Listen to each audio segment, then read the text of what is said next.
Votre invité ce matin, Sonia Mabrouk, est le vice-président du groupe Renaissance à l'Assemblée nationale et rapporteur également de la réforme de l'assurance chômage. Bienvenue sur Europe 1 et bonjour Marc Ferracci. Bonjour. Vous êtes également député et avant d'être député, vous êtes passé par plusieurs ministères, dont celui du travail. L'économiste de formation que vous êtes a inspiré la réforme du Code du travail et vous êtes souvent présenté comme un proche, voire, dit-on, un intime d'Emmanuel Macron. Tout est bon dans la présentation ? À peu près, vous auriez pu rajouter que je suis aussi membre du Conseil d'orientation des retraites, parce que c'est un peu le sujet qui nous intéresse. Ça va beaucoup nous servir. Vous connaissez aussi très bien Emmanuel Macron et donc ses intentions, en tous les cas, sur cette réforme des retraites. Vous pouvez affirmer ce matin, Marc Ferracci, que vous tiendrez, que le gouvernement, que le président tiendra, malgré la contestation, l'éventuel désordre et les blocages à long terme ?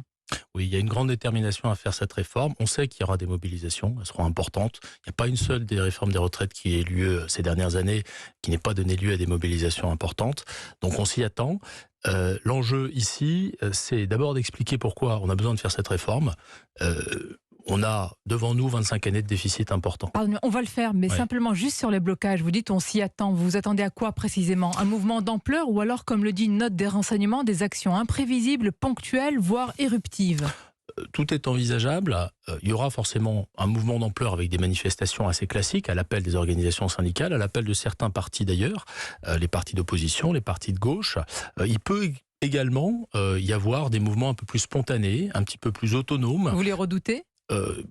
On redoute pas les choses. On va essayer d'expliquer, de faire en sorte de tempérer cette mobilisation. Et je pense que la question que vous posiez au départ, à savoir est-ce qu'il y a de la détermination à faire cette réforme, elle est très importante. Parce que il faut qu'on montre qu'on ira jusqu'au bout.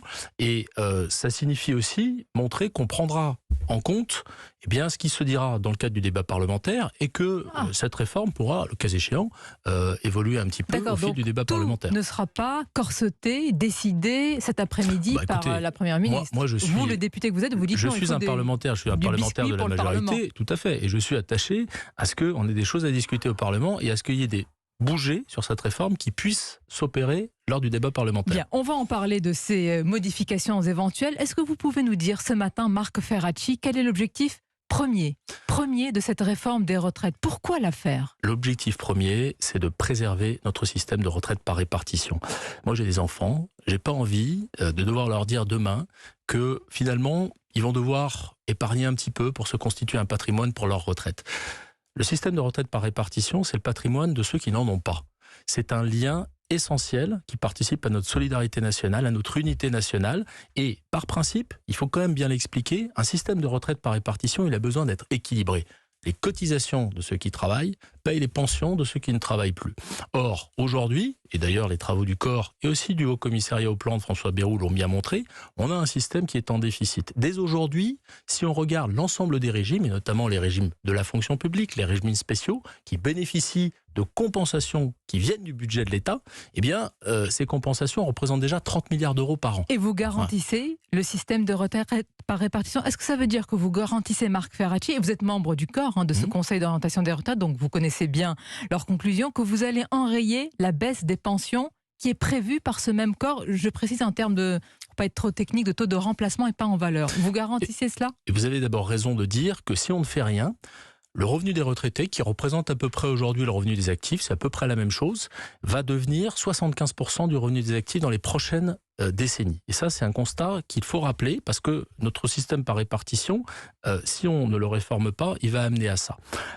Effectivement, ce que disent les travaux du corps, c'est que dans certaines hypothèses, là on est obligé de rentrer un petit peu dans la technique, dans certaines hypothèses sur que va être le taux de chômage, comment va évoluer la productivité, le système va être en déficit dans les 25 prochaines années, si on ne fait rien. Et c'est la raison pour laquelle, avec cette réforme, sous ces hypothèses-là, qui sont des hypothèses raisonnables, qui sont des hypothèses prudentes, on a la conviction qu'on va préserver notre système par répartition. Mais vous pouvez garantir que nos enfants, vos enfants, n'auront pas besoin d'épargner à l'avenir pour se constituer une retraite. C'est ce qui a été dit hier, en fait, par Brigitte Macron. Alors, elle a été interrogée sur ce sujet. Je n'ai pas forcément son rôle, mais aux 20h de TF1, elle a dit aux jeunes qu'il ne faudrait pas s'inquiéter. Mais quelle garantie vous apportez pour cela, pour dire cela de manière aussi Et justement, affirmative. la garantie que on a envisagé toutes les hypothèses, y compris celles qui étaient très pessimistes, des hypothèses qui nous disent que le chômage va rester important.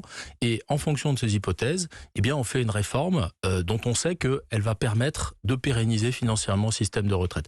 Et si vous avez un système par répartition qui marche, eh bien, vous n'avez plus besoin d'épargner, vous n'avez pas besoin de capitaliser, vous n'avez pas besoin de vous constituer un Mais patrimoine. Marc Ferracci, si la situation est si urgente et si grave, pourquoi avoir reculé avant même le premier coup de vent sur les 65 ans? Mais vous savez, Vous y étiez favorable, hein? moi j'étais favorable. Alors, et d'ailleurs, de qui avez-vous peur? De quoi avez-vous peur? Alors, d'abord, vous savez, faire une réforme qui est un beau jardin à la française, la réforme idéale pour se rendre compte à la fin qu'elle n'est pas adoptée au Parlement, eh ben, c'est Non. un échec. Là, vous me faites de la langue de bois. Non, c'est pas un échec. 64 ans, 65 ans, vous savez que Sonia les syndicats Mabrouk. sont contre. Vous savez qu'il y aura Sonia une Mabrouk, contestation dans Sonia la rue. Mabrouk, il ne Donc vous a pas pourquoi vous avez échappé reculé? depuis le 19 juin dernier et les élections législatives que nous avons une majorité relative au Parlement. Ah, et donc voilà. que nous sommes obligés de trouver des compromis Mhm. avec certaines des oppositions.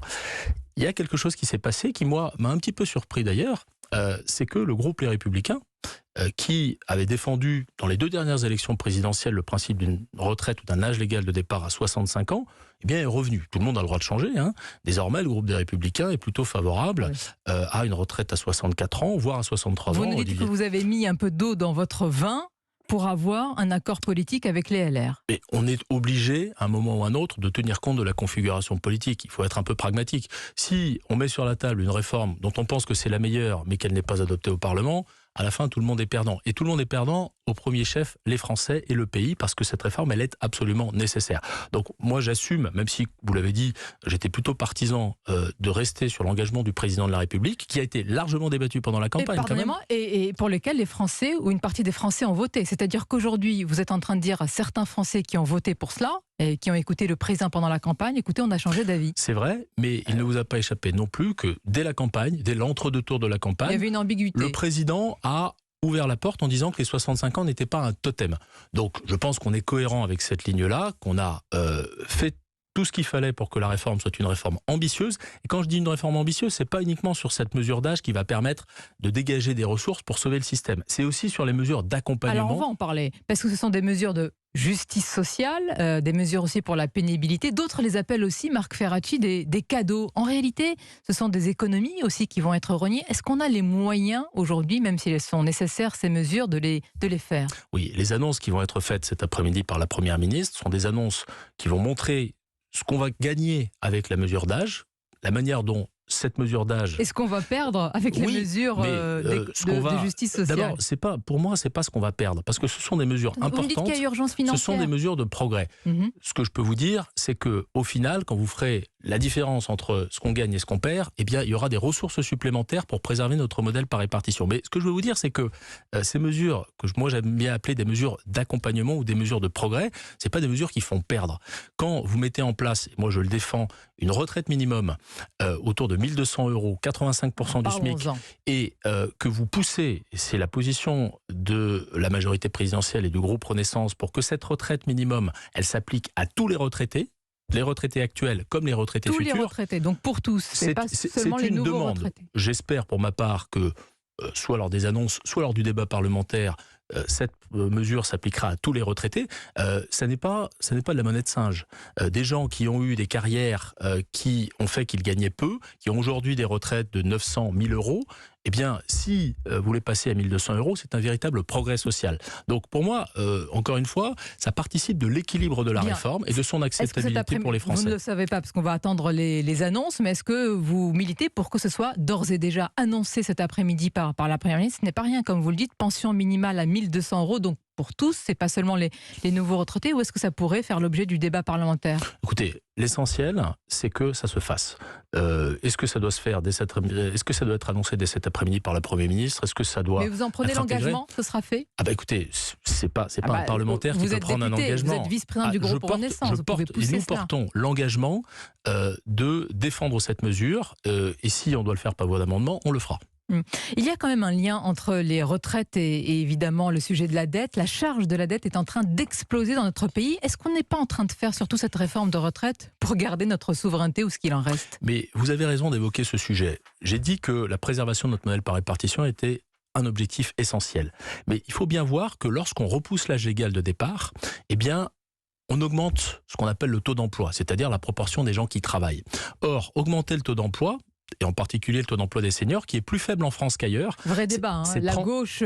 C'est 33% le taux d'emploi chez nous, c'est 70%, voire 80% dans d'autres pays qui ont fait cette réforme des retraites et qui ont repoussé l'âge légal de départ. Ce n'est pas entendu ça, Marc Ferracci. Vous pensez que les syndicats ne comprennent pas cet argument, ne comprennent pas cette urgence? Je pense qu'ils le comprennent, mais eux, ils ont peut-être une vision qui est centrée sur le système de retraite. Nous avons une responsabilité politique, et vous l'avez très bien dit. Pardon, les syndicats aussi ont une responsabilité. Est-ce qu'ils comprennent l'enjeu, selon vous, du moment et de cette réforme des retraites? Écoutez, je ne vais pas répondre à leur place. Ce que je veux vous dire, c'est que l'enjeu, c'est aussi de créer plus de richesses et donc de travailler plus nombreux et plus longtemps pour dégager des marges de manœuvre. Ça ne veut pas dire que l'argent des cotisations en retraite va financer autre chose. Je le dis très clairement. Ça veut dire quoi? Ça ne va pas financer l'hôpital, l'école, etc. Ça veut dire que quand vous êtes plus nombreux à travailler, non seulement vous payez plus de cotisations en retraite, et ça c'est bon pour le système de retraite, mais vous payez aussi plus de cotisations maladie, vous payez plus d'impôts, et ça dégage des ressources pour financer tout le reste. Or, vous le savez, on a besoin d'investir dans la santé, on a besoin d'investir dans l'école, on a besoin d'investir dans beaucoup de choses. Donc, sauver notre système par répartition, et en même temps, se donner les moyens de travailler plus nombreux et plus longtemps, eh bien pour assumer notre souveraineté dans tout un tas de domaines. Vous parlez de ressources, Marc Ferracci. J'ai bien lu dans le journal du dimanche Gabriel Attal qui a dit en substance que sans faire de réforme, c'est 500 milliards d'euros de dettes supplémentaires sur 25 ans. En fait, c'est la réforme ou la faillite. C'est pas la réforme ou les ressources. On en est là. Mais c'est exactement le diagnostic qu'on posait tout à l'heure. Vous avez raison. Si on ne fait rien, compte tenu de ce qu'on dépense déjà pour notre système de retraite, il faut savoir que l'État compense déjà, il y a 42 régimes, un certain nombre de régimes, les régimes de la fonction publique, les régimes spéciaux comme celui de la SNCF, à hauteur de 30 milliards d'euros par an. Ça, c'est la photographie aujourd'hui. Il faut ajouter à ça le fruit des évolutions démographiques. On a aujourd'hui 1,5 cotisants à peu près par retraité, alors qu'on en avait 3 au début des années 70. Donc, il faut voir concrètement ce qui nous attend. Et évidemment, les déficits vont se creuser. Moi, j'ai pas envie de laisser une dette à mes enfants.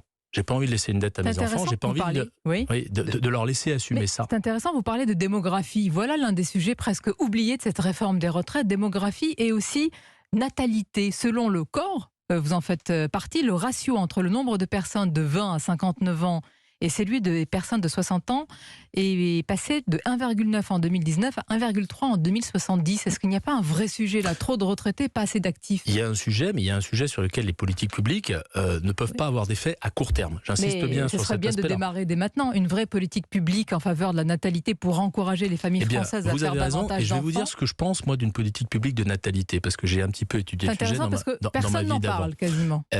Qu'est-ce qui fait que les gens se projettent dans l'avenir au point de faire des enfants?